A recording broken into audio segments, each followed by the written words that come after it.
Hey everyone, this is Jose Reyes with eXp Realty, and I want to talk to you today about probate, and in particular, the concept of contingent remainders.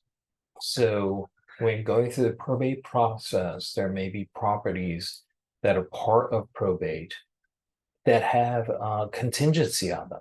In other words, it is not automatic that the property is going to go to the heirs. There has to be a contingency or a condition that's met first.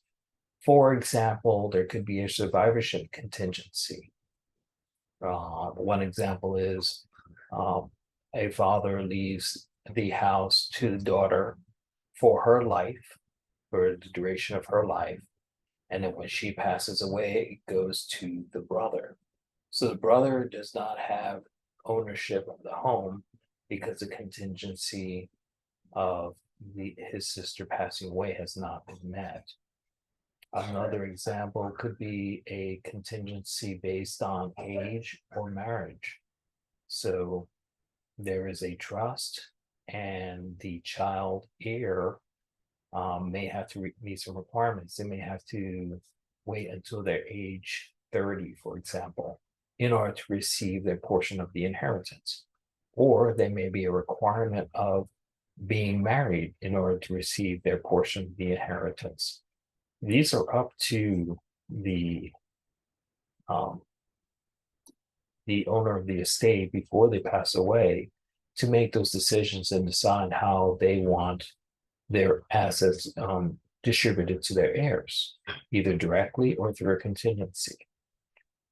The heirs most likely will review the documents. They may engage legal counsel, and in some cases, there may be a dispute. This is all the more reason that when we're living, we should talk to an estate planning professional, an attorney, a tax professional, so that these issues can be addressed prior to getting to the probate process in order to minimize disruption, minimize um,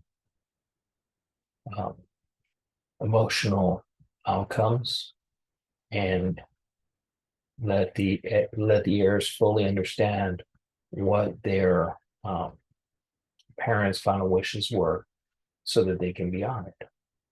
If you have any questions or you need references to legal professionals or tax professionals regarding estate planning, feel free to scan the QR code.